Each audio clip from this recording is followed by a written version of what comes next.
Maybe if I was unseen. Yeah, there we go. And welcome to another episode of Stuck in My Mind podcast. I am your host, Wize. And today's guest isn't just another marketing expert. He's the man small businesses call when they've been burned and need redemption. He's the CEO of Red Palm Digital, the marketing cleanup crew for home service pros who want results that actually make sense. But what I respect most about him, he leads with his faith, he builds with purpose, and he proves that integrity and impact can coexist in business. Family, let's welcome Daniel Molina to Stuck in My Mind podcast. Hello, hello. Hey, man, appreciate you being on the show. Yeah, love just talking to new people and getting to know them and seeing how I can help the community out. So, what originally pulled you toward marketing and entrepreneurship? Man, it was kind of like not really an accident. Just as a kid, I was a military brat, and so we weren't poor. We were obviously taking care of.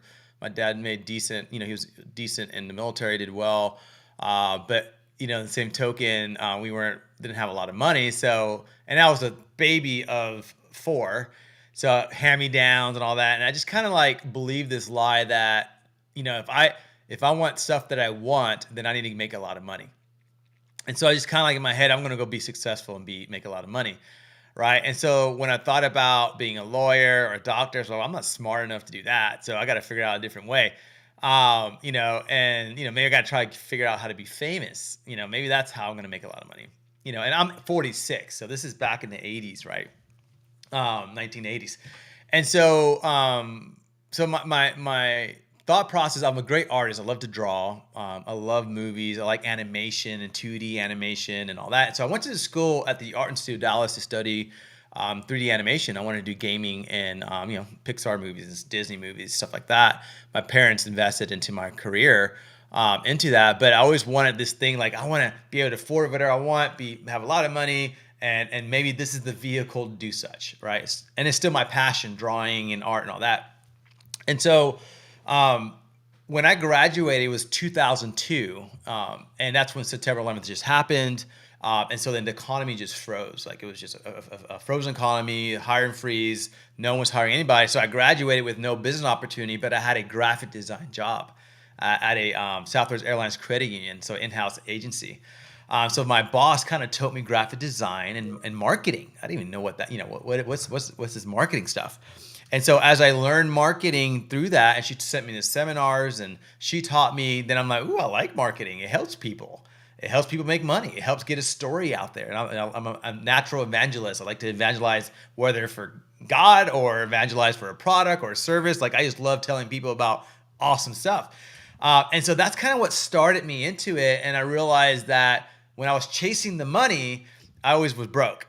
Paycheck to paycheck, didn't make anything. When I started just chasing the passion and just the love of just doing it, then the money came. So I kind of had it reversed, right? And when I started like to not just try to swing at everything. So anyway, so it's a very long answer because there's so much involved. But marketing wasn't like something all my life I wanted to do marketing. It kind of I fell upon it, loved it, used some of my skills of art because I was a one-man show where I had graphic design, I did web development, I did writing, I did it all, right? And then now I have a team, but I love helping people, and marketing was just the form of which I did that. Awesome. So how did your faith shape the way you lead Red Palm Digital? Yeah, I think early on I was a salesman. Like I was a good salesman. I used to sell Kirby vacuum cleaners. Those $2,000 vacuum cleaners. Yeah. Well back then it was right, and so you can go buy a $200 vacuum cleaner. So I was always a good again. Just I could just sell stuff, right? But I just didn't like the way I feel because a lot of those sales taxes could tend to be a little bit in the gray area of a manipulation of understanding the psyche of a human being. And so I didn't like the way I feel. I'm like, man, I want to take advantage of people. So I felt like I need to start building relationships, and not and networking was another thing I had a problem with because almost like, hey, I'm going to tell you who I am, you tell me who you are, and we can see if we're compatible and we can do stuff together, which is not altogether bad, but it just felt like scratch my back and I'll scratch yours, which is not the way the faith, at least my Christian background teaches, is like, hey, I'll scratch your back if you do nothing for me, right? So then I started changing the way I operated my business of like just building relationships. So in these discovery meetings I would have with clients, I would just tell them, hey, here's what's wrong with your website. Here's what I would do for free. So $1,000 worth of just information, I would tell them for free. Whether you use me or not, you'll make money if you listen to me and do these things. And I just started giving information for free.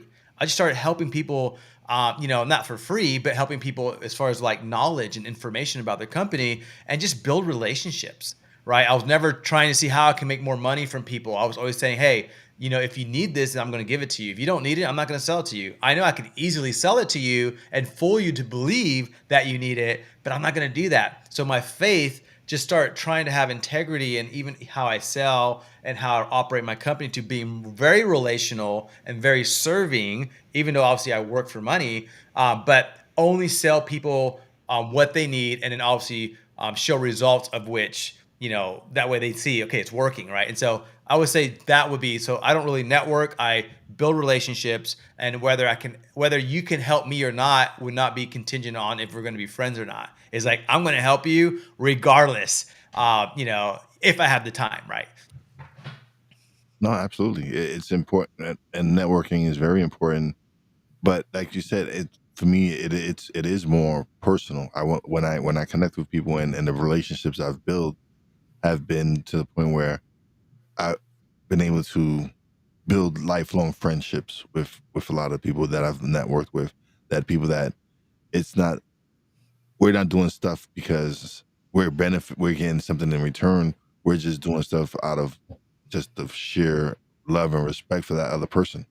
So Yeah, agree. whenever I collaborate with one of my good friends, Jeff Ravilla, we collaborate because it's not because it's transactional. It's because we both love what we do, and we've built a friendship and a relationship where when he's doing something, I'm the first one to cheer him on and promote and share, and then when I got ideas and I toss them at him, and he's like, I like that. What can I do to help you progress in this? So it's those relationships that I love, that I appreciate the most, because we're not expecting anything from each other, but we're still we just give to each other, and that's the best form of relationships, is where both teams are just giving back, when just that transfer of energy of helping each other out, and uplifting each other, and there's no competition. Yeah, it's like I love that, no competition. It's a response to love rather than a demand of expectation, right? So my response to you helping me, I want to help you back. Not that you're demanding it or requesting it. It's just that, man, you help me, man. I'm gonna take care of you. So and that's more built on relationship versus off the bat, like you said, it's transactional. So I love that. Yeah, 100%. So you've been open about prioritizing family over fame. What does balance look like for you? Yeah, that question, a lot of people see it as a pendulum or a just scale thing, right? The balance of life and family and friends and ministry and all this stuff, right? I don't see it that way because technically you cannot balance it out. People work 40 hours a week. The average family sees their kids 1.7 hours a day out of the full 24 hours, right? And then that's for the moms. The dad sees their kids about average of 1.2 to 1.5 hours a day. So there's no way there's enough time in the day to balance everything, right? So you can't look at it as balance, because I think when you look at it balance, you're gonna be very frustrated. You're going to be very disappointed, and it's just impossible. And I understand the 40,000 foot view of what they're saying of balance. I'm not saying, there's nuance to that. The way I like to say is, what are you intentional about? And then when you're intentional about it, be in that moment 100% of your attention, right? And so if you're going to be there for that 1.7 hours in front of your kids, don't be on your phone, don't go watch a movie, don't be distracted. Like, be there 100% with your attention with your child or children or your wife on date night or whatever it is, your friend, whoever you're in front of, if you're learning, if you're reading a book, be 100% there, and then you'll maximize those times where then it balances all out versus like being fragmented and not being intentional of those times. I think that's a better way of looking at it. Not that balance is bad, but it's just hard. It's just, again, I'm spending way more time working than I am hanging out with my family. Yeah, Uh, absolutely. Yeah, now, I spend more time with my coworkers than I do with my wife. Yeah. Yeah, And then, yeah, right, exactly. The case in point, right? And so when you are with your wife, what are you doing? Are you are you intentional? Are you trying to veg out because you had a hard day, which is understandable. Sometimes we want to just like, I don't want to think anymore. I don't want to deal with any more problems. I just want to just focus on just chilling, you know. Yeah. But it's unfair for your bride, your wife, because she didn't get to have you, right, for the day. And so, and I'm not saying it's got to every single day, but I'm just saying like it's more on the moments that you're with that person, be more intentional about it. And then sometimes, hey, just watch a movie today because or a show. My mind is just, I had a hard day. And then sometimes like, hey, let's play a game. Sometimes like, hey, let's have a conversation. Let's go out to eat. Right. And so just be more proactive about it versus just going with the flow and like not knowing, because we're not like that with our company. We're like researching, trying to figure out, be offensive and not defensive. We're trying to like build companies. Well, then that same energy and attention should be in your relationship with your kids, relationship with your spouse, relationship with your friends. Like, how do we make this better? How do we grow and see fruit from this experience for we mutual fruit, not just I'm only gaining from it, but how we mutually see fruit from it. And that's being intentional. Absolutely. So what's one of the biggest misconceptions people have about marketing today? I mean, like you could just turn it on and all of a sudden things will start working. You know, I'm going to hire a marketing company. I'm going to spend a lot of money, or $5,000 or $10,000 a month, and I'm going to start seeing results. Right. I think people have this conception of that, and really it just depends on what it is. Right. It depends. It's like marketing. It's like saying, I'm a farmer. Well, what do you farm? There's so many things you could farm, right? And then how you farm and where you farm and the climate and, and how do you prepare to farm? And, there's so many variables and different things, right? What would determine the success of how you farm or the fruit of your farm. And so same thing, marketing is not all the same and it's all different. And everyone thinks they're the professional and they're, they got the PhD and the master degree. But if you're in digital marketing and you're honest with yourself, you're just a practitioner. You're not a professional. Just like physicians are practitioners, they're not professionals, because what if some new disease, or maybe they found some cool science breaking evidence that this is better than the way we used to do it, right? So then they have to change of what they used to say because now we have breaking technology that can heal things. And so the same thing with marketing, right? It's like, with AI and Google SEO and PPC AdWords and LSA ads and, Angie's List being bought out by, Home Advisor or whatever, marketing's landscape's always changing. The climate's always changing.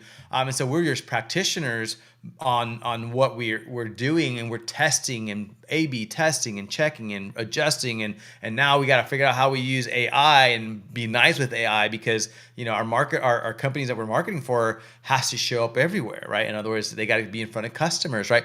And so the misconception is just hire any marketing company and it's going to work tomorrow. It is a 90-day, 6 months process. And it's going to be a slow grow. If you try to spike up, then you're going to fall down just as fast, because that's based off of wherever you're paying ads. Just you put your stuff in the front. You got $20,000. I'm just gonna put ads, and then I'm gonna always be there. Well, then what happens when Google makes a change, like they did, where PPC ads? I don't know if your followers know what that is. Google AdWords.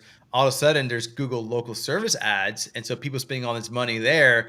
Now Google local service ads went like this, and Google puts priority on that. And if you have all your eggs in the basket with ads, now you drop, because you didn't have a good, well-rounded strategy of SEO, Google local service ads, Facebook ads, Facebook marketing, video marketing. You got to have a really well-rounded. And so the misconception is just like, again, people think you can turn it on and it grows, and then not allowing time to for campaigns to work so that you can see the fruit of it. Yeah, they don't see results quickly, and I guess they start pulling ads, right? So instead of really focusing on letting it grow and develop, Yeah. they don't see the fruit, they don't see the benefit right now, so they want to already snatch it. So that's the problem that we have nowadays, where people want to see instant gratification. Yeah. They And don't. it's rooted in fear. It's Yeah, rooted in fear. I'm scared I'm going to lose money. I'm scared my company's going to go under. If you hired a marketing company and you trusted them when you sign up, then trust them. let them produce the results. Alex Hormozy says your honeymoon period is like the first or second month, and that's it. And then now every single month after that, you got to try to earn to keep them.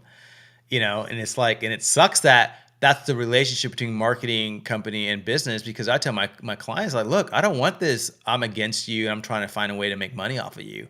I want this to be a partnership. I want to be your left hand or right hand, an arm extension or an arm of your company, where we're working together and we're partnering together. We're not against each other. I'm not trying to prove myself every single month. Because when that relationship is just pressure and the energy have is fear that I'm going to lose you, nothing productive is going to happen, because I'm just pressured to try to figure things out. But if we have a working relationship where I'm here to help you and I'm not trying to take advantage of you, there's no pressure, and you're at least going to give me a year, then there's trust. Then now we can try things and try to do marketing things that work, right? And so instead of this pressure of like, well, that didn't work, let's try that and let's try that, and then you're not going to grow. Absolutely. Yeah. So what moment made you realize that this was your calling? This is what you wanted to do. You wanted to be able to help small businesses and people grow, and you wanted to do it ethically and honestly. Like what made you want to do this? It was I was working for a small boutique agency, and I think I was making $35 an hour back in like 2006. And I was like, but then I found out she was billing at 150. And I'm like, hold on. Like, I get it. You're running the company, you have the risk, you're the one bringing in the clients. So I get you're worth that. But man, I wanted to skip the middleman and try to get there. $150 an hour sounds great. And that's when I went on my own and started have my own agency and trying to, I didn't bill at 150. I had to work my way to, have that value. But I went on my own, and that's when I realized I can do this. And then when I started seeing fruit from my efforts, I started with my friends. Hey, you own this business. Can I do your stuff for free for 6 months and show you what I got?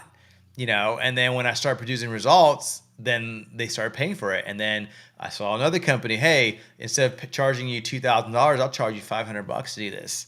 And I showed fruit. Now I have a portfolio, and now I have a track record. Then I can start selling that track record and ask for the right price, and I don't have to go discount because I was able to show, my work. And so ever since then, I loved doing what I'm doing, because again, I love helping people. And when I saw results, it was gratifying. And the second part of that too was just helping people. And for me, by me helping small business owners, it helps employ other people, which then helps provide income for people. Right. And so if they're successful, it's helping the economy out, because if you're a local salon or a local restaurant or a local physician or whatever, you're providing income for other people because you're employing people, which is great for the company. And it's not just helping the business owner, but it's helping communities by providing great service for the community. You provide income and all that. Right. So it was just so much rewards, or rather a rewarding experience being a marketer, because if you look at it that way, then it's a positive outlet. And even for my own company, like I get to employ people, right? And so that's fun. So you've seen many clients come with bad marketing experiences. What are the biggest mistakes you see people are doing when they have these experiences? A lot of times is, depending on the company, right? It's they're good at whatever they're doing. If they're a doctor, they're a restaurant owner, they're a hair salon, they're an insurance company, plumber. They're good at what they're doing. Whatever trade or Service, yeah. service they do, right? But what they sometimes are not so good is in understanding some business aspects like ROI and just like, if I'm putting money into this thing, is it paying me back money? And so they just kind of trust a marketing company and say, I'll give you $5,000 and I should see a percentage of growth. Instead, I'll ask them, hey, well, how much does it cost you per customer that comes to the door? How much does it cost you? Well, I don't know. Do you know where your customers are coming from? I don't know. Do you know what your average ticket is? What are you making per customer? I don't know. Yeah, so it's like, wait, what? And so they just trust the marketing company without any quantifying matrix to even validate why they're spending the money. So if you're spending money with us, we're going to say, hey, this campaign is generating X amount of dollars and it's costing you this much to acquire a customer. So then they know, okay, if it's costing me $100 to acquire a customer, I'm making $1,000 per customer. Then that means if I see 10 customers, I'm making 10 grand on average, right? So then if I'm spending $3,000 and I'm making 10,000, or I'm making 50,000, or I'm making 100,000, that's a good ROI. I'm Yeah. making pretty dang good money. Can I give you more money to make more of that, right? And so I think the most common thing is a lot of people don't know what they're getting from their marketing company, which then hurts them. And then they can't make business decisions on knowing where to spend their money, where there's ads, where there's LSA, where there's in radio, TV, billboards, postcards, right? Magazine covers, who knows, right? But if you don't understand and you can't track all of that, you won't know. And so I think the number one thing I see when we're having discovering calls is a lot of people don't even know those simple things that should help you grow and pull levers to know where to grow, right? Yeah. So how do you rebuild trust with those clients? How do you get them to to trust what you're doing? Because like they have to, like I said, they got burned, and now you have to come in and show them like, nah, this is the way I do it. This is the proper way, and you can trust what I'm doing. Yeah, some of it could be call my customers. I mean, my shelf life or churn rate is what people call is like 6%. And so I have a small back door. And so my clients are staying with me for 7, 8, 9. I had a customer with me for 14 years. And so I tell them that, and then we're month to month, and we've always been month to month. So we're not going to try to get you in a contract and force you to sign, which then shows. And so if I have a month to month client that's been with me for 8 years, 14 years, then that's saying a lot, right? And then they have access to call that client and see how our relationship was. And so, and then obviously case studies and showing them data. And a lot, 9 times out of 10, really, what happens is I ended up in our discovery call, I would show them things that nobody has ever showed them. I would like, man, you know what, Daniel? Like, I kind of know what SEO is, and people tell me, but the way you described it was no one's ever described it that way in the way you did. So I feel more educated. I feel more empowered to make decisions because of the information you just gave me. Whether on PPC, Facebook ads, like I give the science or the art behind why those different mediums are different and why it works and how it works. And for some reason, I thought that's normal for marketing companies to educate their clients. And a long time. And then what I'm finding out is most marketing companies are just saying, hey, you need to do SEO, PPC, and just give me this money and we'll just give you calls. And they don't explain why it's important. And so where for me, I say why it's important so that they understand how much money they're spending in whatever campaign. And then they understand, like in the future, if they want to grow, which campaign they want to grow in because they understand how it works. Right. And so when I come back to them and say, hey, we're spending $2,000 SEO. I think we need to add another $2,000 and hit this market. They understand it. Not me just saying, hey, give me more money so we can get you more calls. Right. Because then they're like, that's kind of shady. Like, why? Well, just trust me. You see what I'm saying? So a lot of times the difference in the difference in how I am and how other companies are is that I just educate people more than most people, and then they just feel more empowered. Right? The more education you have, the more power you have to make better decisions. Mhm. Absolutely. So, what? How do you keep marketing human in such a data-driven industry, especially with everything with AI and everything? Yeah, I mean, at the end of the day, people still want to talk to people. Mhm. And so I mean, I did see something on Instagram today where it's ridiculous. Someone in China or Korea married their ChatGPT agent or something like that. It was stupid, man. Oh my god, bro. I'm like, what the heck is wrong with people? I don't think we're there yet. I think people still want to deal with people. I think the human experience cannot be replaced. And that girl, poor little girl, is going to leave empty. because we were made to connect with one another and feel our presence and energy, and and a robot's not going to give you that. So you're going to feel alone, you're going to get depressed eventually, you got it right. And it's not that I'm damning her relationship, it's just like that's just the human experience. And so with AI, even like think about this, bro. When AI first came out, Mid-Journey, ChatGPT, and even like these images, like these cool AI images, like it kind of exploded, and people were like, cool. But early on, a lot of VCs and people started pulling money away from it because they didn't know how to make money. No one cared. It was kind of like a cool trick, Yeah. but there was no like real case for it, right? And then people are noticing what looks like AI and what doesn't, right? Where now it's getting better, but it was just not. People want it, people want natural art form from humans. They're not impressed that an AI can create a cool drawing. Like, okay, so what? I want to know that a human spent 10 years trying to master their trade, and then boom, they were able to create this beautiful masterpiece. That's still in our nature, right? And so when it comes to marketing, just keep feeding into that human experience. That now, do we use AI to operate and do things? Of course. Do we use AI images here and there? Of course.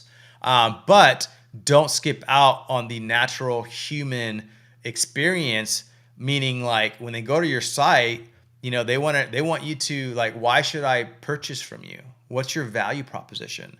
Right? If you're telling me you're awesome, but why? Or do you have reviews telling people people saying you're awesome? Right? Because I can use ChatGPT to write this, or Perplexity or Grok to write this beautiful article about how we're awesome, but people don't care. They want to hear from other people why you're awesome, and then they'll buy. You see what I'm saying? So AI has not conquered that, and I don't see it conquering anytime soon. I think we're far away from that. So I think just try to make it as your marketing experience as human as possible, and you'll continue to see conversion. So, how do you define ethical marketing in today's world? That's hard because it depends on your worldview, right? If you're not a Christian, who cares? It's like, let's make money, right? If you're Muslim or Buddhist, or they all have different worldviews, and so it's hard to answer that question ethically, because then what's the baseline? Who's the judge?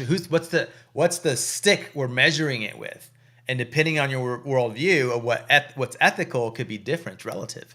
For me, I don't think it's relative. I think ethical is treat other people like the way you want to be treated, love people, be kind. I could sue a lot of people. I don't sue people who owe me money because I just live a different worldview. And so I think just be true, be truthful in your marketing. Don't stay away from Ponzi schemes. Stay away from anything that looks too good to be true. And I study the psyche of a human being because I want to understand how they buy and why they buy, right? Yeah. And me having words and images to try to reach more people because I feel like they need this service. I don't think that's unethical. Now, if I'm manipulating people to know that this service sucks, but I'm still trying to sell them and use all those marketing tactics to get them, then I think that's unethical. You're just trying to make money, Yeah. right? And your front door is as big as your back door, right? And so I think ethics, it just depends. There's so much involved in it. There's ethical, how you run your company, how you treat your employees, and so I think in marketing is like, if you believe in your product and you're telling the truth and you have real case study of why that service or product is good, then you can use the understanding and psychology of humans to sell the product, because you're helping them. You're not manipulating them, you're helping them. But when you're using all those, like, the psychology of humans to then just make a big quick buck and sell them crappy stuff, I think that's unethical. Yeah. Absolutely. What advice do you have for entrepreneurs trying to grow without selling their soul? Like, they just want to grow naturally with just still being able to feel good about themselves and be able to look in the mirror. Can you ask that question again? I'm sorry. What advice do you have for entrepreneurs trying to grow without selling their soul? Yeah. So I think it's the why. Like, why are you doing what you're doing? Mm. If you're just doing it to make money, there's so many ways to make money. and it's not going to solve your problem. It's not going to feel whatever you think you're going to feel. And it's not like it's me saying it. Like, you can look at it from celebrities to rich people to, professional sports. You look at these people who have 10 million, 20 million, $100 million contracts, and they have everything and anything they ever wanted, and they just leave empty. They just feel like they gave in their all to all these things, and they've literally lost themselves, their souls, is how I say, Yeah. right? And so I think the why is so important. And once you figure out the why, if the why is not contingent on pleasures of life, then I think you're good. Because if you're just trying to seek the pleasures of life, then that's going to get boring really fast. Think about the guy, I forgot his name, Daniel something. He was a poker player, made millions. Like, he slept with all kinds of girls. His Instagram was like always like 5, 6 girls around. I forgot his name. Bro, he came out, I think this year.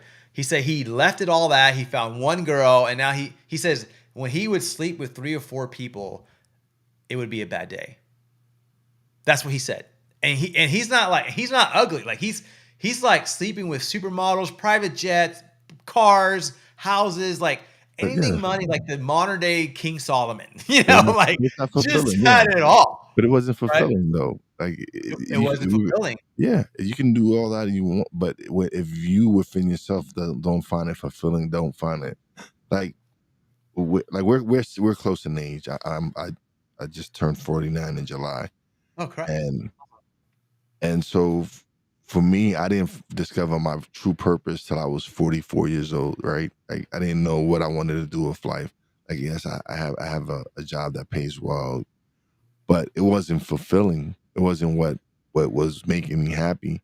It wasn't until I discovered that I had a voice, and I started doing the podcast, and I started these conversations, and started just being able to to just express myself, and talk about whatever was going on at that time. It made me realize, like, okay, I have something here. This is something, like, I didn't know what I was supposed to be doing in life. And then when I started talking, and people started sending me messages like, yo, thank you for that episode. I needed to hear this, or whatever it was. It made me feel like, all right, I'm doing the right thing. I'm doing something that's, am I doing it for money? No, I'm doing this because I love to do it. I love to have these conversations. It's important for people like yourself to come on and have these conversations, and people hear these stories, and see that there's people out here that are living good lives, and doing the right thing, and still succeeding at business, and still succeeding at life. And regardless of whatever hardships we go through in life, we can overcome these obstacles. Yeah, I love that. And yeah, and that's what that guy came to realize, is like, this is all empty and it sucks and it doesn't fulfill. And now he's like did a 180. I'm not saying he's a Christian now, but he just did a 180, and now he's trying to help people. And so I think what I heard and what you're saying is, when I like to say, if you live this life and all you worry about is what you can get out of this life, then you're not going to go far. But you're going to leave empty, and you're going to sell your soul because you're just trying to see what you can maximize. If you're living this life and you're seeing what you can give and serve, then you're going to have a way more fulfilling life, and money sometimes can come from that. Yeah, And fulfillment. And I'm not saying, you know, money is always going to come, but the fulfillment and the peace that you have from that is worth more than any money can give you. So, so that's what I would say, is like, just find out the why are you doing it. And obviously everyone's worldview is different, but my why is, and my purpose, is why I continue to have peace and joy. I don't ever try to sell my soul just because I'm trying to make money. yeah. I've seen that. I read those books. I've seen those movies and want nothing to do with it. So where do you see faith and business intersecting in the next decade? Man, that's a hard question.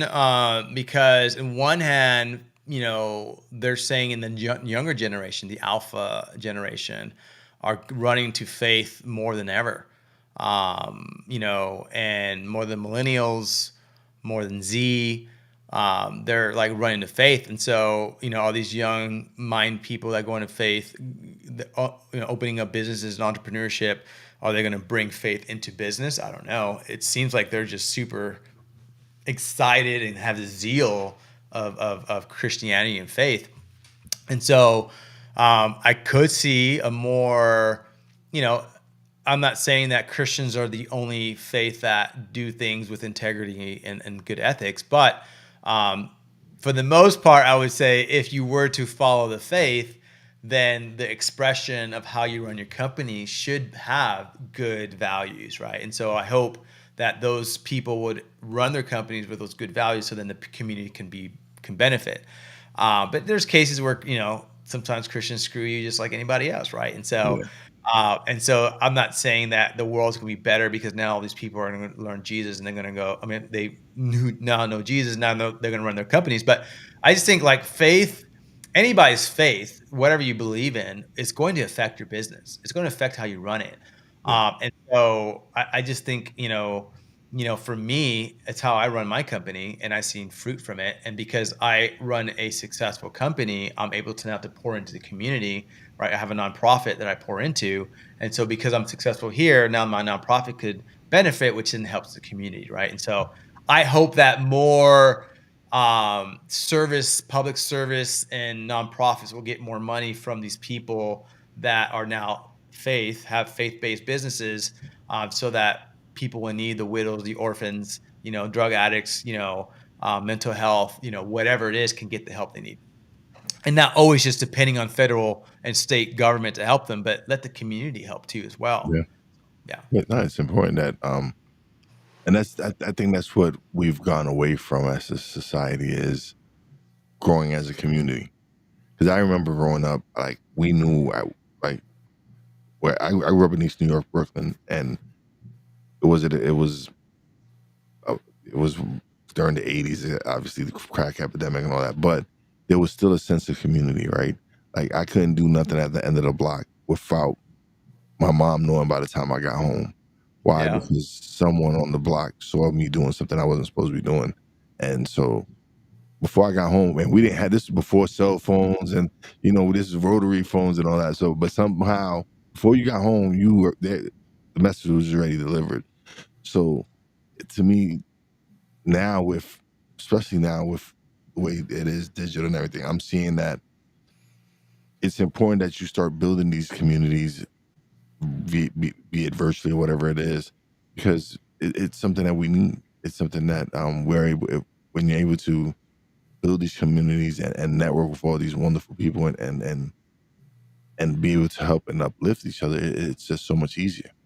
It's Yeah. easier when we're all backing each other and pushing each other up, instead of one of us just pushing each other up, pushing one person up. Yeah. I love that. And you're right. It's my sister-in-law. She's from Brooklyn. She's Puerto Rican. Call her New Yorican. But it's important, for me, like a lot of times, well, if my worldview is not the same, then how can we work together? Well, we can all agree to love. If we can just define what love is, and love is, for me, my definition is love is to contend for the highest possible good in every situation until it's a reality, right? If everyone can agree with that, then let's just do that, right? And if you want to ask my questions of what I agree or disagree about political or social issues, that could be another conversation, but not let it divide us. Like in the 80s and 90s, you can share your political or social And when the views. nonsense that is going on now, yeah. Yeah, and it was fine. We were still cool. Let's go New York Yankees, or let's go to New York Giants, right? Who cares, right? It's okay, whatever. We're still friends, play soccer and baseball together. Where now it's like families are canceling each other because it's like like God forbid Yeah, we have a difference of opinion. because you're red, I'm blue, or this, what? Yeah, it's Like stupid. even I be at work and the people I'm like, yo, y'all both realize that both sides are back there counting the money, and they're here celebrating us fighting and the division between us. Yeah, Why? Because you're a Democrat, because you're a Republican. It don't make sense. It's like all they want. If people realize that the strategy is to divide and conquer. So when they have us divided, we're so much easier to conquer, and that's what's happening. is to We're do easier to control. yeah, it is. Yeah. Yeah. Because Absolutely. it's less people and it's more the war of information is what it is. It's just Mhm. like, yeah, so yeah, I agree. Like I live, I'm a conservative, but I live in a very liberal state and I have lots of friends that are liberal and 'cause I don't care. It's like, man, we're friends. Like, how would I help you? How can I help you?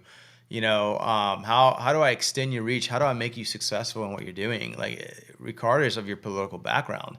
And so anyway, so to your point, it's like now the reason why you don't see what you see in the community where, like you said, like the community help, raise kids is because of the division that we have. And, Right, and so, and in digital, right? Digital, like it keeps us at home and we're not riding bikes outside anymore. We're not right. playing baseball and, the fields are empty unless there's a game.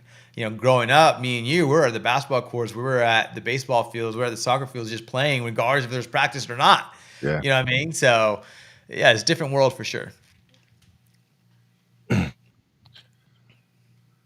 Okay, so what's next for Red Palm and for Daniel Molina, the man behind the mission? What's next for you? Yeah, man. So I'm actually about to launch a book in December called Beyond the American Dream: How to Achieve Success Without Losing Your Soul. And it's just a story of my journey of where I am today.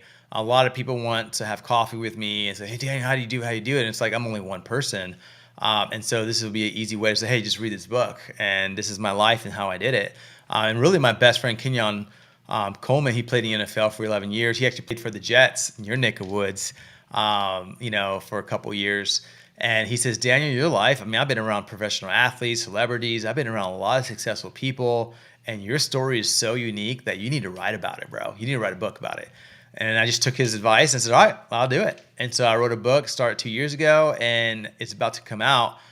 So I'm going to try to start doing tours and talk about the books, go to churches, entrepreneur events, and just share, how do you become successful and not end up at the end of that success losing your marriage, losing your family, losing your friends because you were just so, so like consumed with just doing the thing right here in front of you versus being able to see everything, to that balance that you were talking about. You Yeah. missed the intentionality of everything. So you got the success, but you don't even know your kids. You got your success, but you don't even know your wife. Right. And so there's one guy, I'm not going to call him out, but there's one guy who was famous. He achieved all kinds of cool things. But his daughter came out and says, yeah, he achieved all that stuff, but he's a jerk of a dad and a jerk of a husband. Right. So he achieves his success and people want to learn from him. People learn from him, but he's lost his marriage. He lost his daughter, his relationship. Like when you're an old man and you no longer can do the things that you can do and you're 60, 70 years old, and now you got your family to fall back on, they're not going to be there because you chased this dream that you wanted and you got what you wanted, but then you lost everything that even means anything to you. So Yeah. my book is just my journey on that. So really that's next. And then Red Palm obviously is just growing more clients, helping other people. We used to only do the trade, so plumbers, electrician, heating and air companies, but now we opened it back up to where now we do hair salons, restaurants, we do physicians, lawyers. And so now we're trying to say, okay, let's bring it up more and help more people in different verticals. Absolutely. Oh, Danny, this has been a wonderful conversation, man. Thank you for being such a great guest. I appreciate your time. Now we've come to the part where you're gonna get the spotlight and plug away, let them know website, everything. Just go ahead and plug away, brother. Yeah. The number one website you can actually go to see everything is danielmolina.life. And that has my businesses, my nonprofit, my book, and everything that I'm doing. And so it's really easy there. And then my Instagram account, which is where usually a lot of people are engaging, is Daniel Molina Life. And then, obviously we're on Facebook and all that. But if you just go danielmolina.life, you'll get access to all that stuff. So yeah. Thank you, Danny, for being such a great guest, man. I appreciate it. But don't leave just yet. Let me close out the show and we'll chat a little bit off the air. But thank you so much, brother, man. I appreciate your time and thank you, man. This was really a good episode. I appreciate it. Yeah, my pleasure. All right, everybody. Another great episode is in the books. But if today's episode reminded you that good business still starts with good values, go connect with Daniel and his team at Red Palm Digital. Or follow him on social to learn how to build marketing that matters And don't forget, share this episode with a fellow entrepreneur who's ready to grow with integrity, because when purpose leads the plan, the profits follow. So you know how your boy Wize does it. Peace out.